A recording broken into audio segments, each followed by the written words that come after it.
Praise the Lord. Hallelujah. ഇന്ന് ദിവസം ലൂക്ക 10:19 തിരുവചനത്തിലൂടെ ഈശോ നമ്മോട് സംസാരിക്കുകയാണ്. അവൾക്ക് മറിയം എന്നു പേരായ ഒരു സഹോദരി ഉണ്ടായിരുന്നു. അവൾ കർത്താവിൻ്റെ വചനങ്ങൾ കേട്ടുകൊണ്ട് അവൻ്റെ പാദത്തിങ്കിൽ ഇരുന്നു.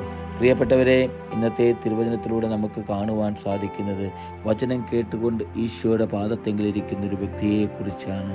പ്രിയപ്പെട്ടവരെ, ഇന്ന് നമുക്ക് കാണുവാൻ സാധിക്കുന്നു. ഈശോ നമ്മോട് പറയുന്നത് ഇങ്ങനെയാണ്: അവൾക്ക് മറിയം എന്നു പേരായ ഒരു സഹോദരി ഉണ്ടായിരുന്നുവെന്ന്. പ്രിയപ്പെട്ടവരെ, ഈശോ ഒരു ഗ്രാമത്തിലൂടെ കടന്നു പോകുമ്പോൾ രണ്ട് വ്യക്തികളെ കാണുവാനായിട്ട് സാധിക്കും: മർത്തയും മറിയവും. അവർ സഹോദരിമാരായിരുന്നു. മർത്ത ഈശോയെ തൻ്റെ ഭവനത്തിലേക്ക് ക്ഷണിക്കുകയാണ്.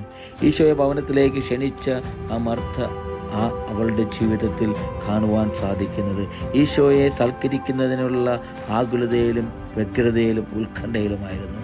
എന്നാൽ മറിയമാകട്ടെ ഈശോയുടെ പാദത്തിങ്കിൽ ഇരുന്നു കൊണ്ട് ആ ഈശോയിൽ നിന്ന് കേൾക്കുന്ന വചനം ശ്രവിക്കുവാനായിട്ട് ആ വചനത്തിൽ ഈശോയുടെ പാദത്തിങ്കിലിരുന്ന് വചനം ശ്രവിച്ചു കൊണ്ടിരിക്കുകയായിരുന്നു. പ്രിയപ്പെട്ടവരെ, എൻ്റെയും നിങ്ങളുടെയും ജീവിതത്തിൽ, നമ്മുടെ ജീവിതത്തിൽ നമുക്ക് നമ്മളിലേക്ക് തന്നെ ഒന്ന് തിരിഞ്ഞു നോക്കുവാൻ സാധിക്കണം.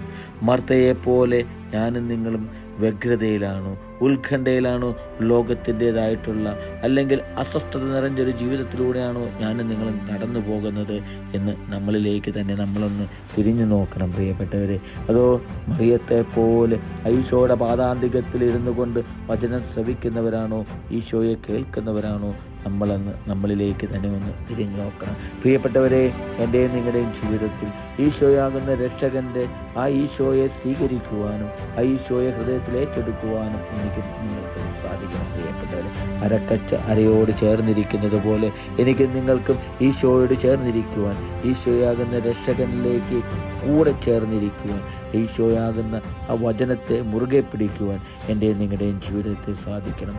ഹല്ലേലൂയ. ആമേൻ.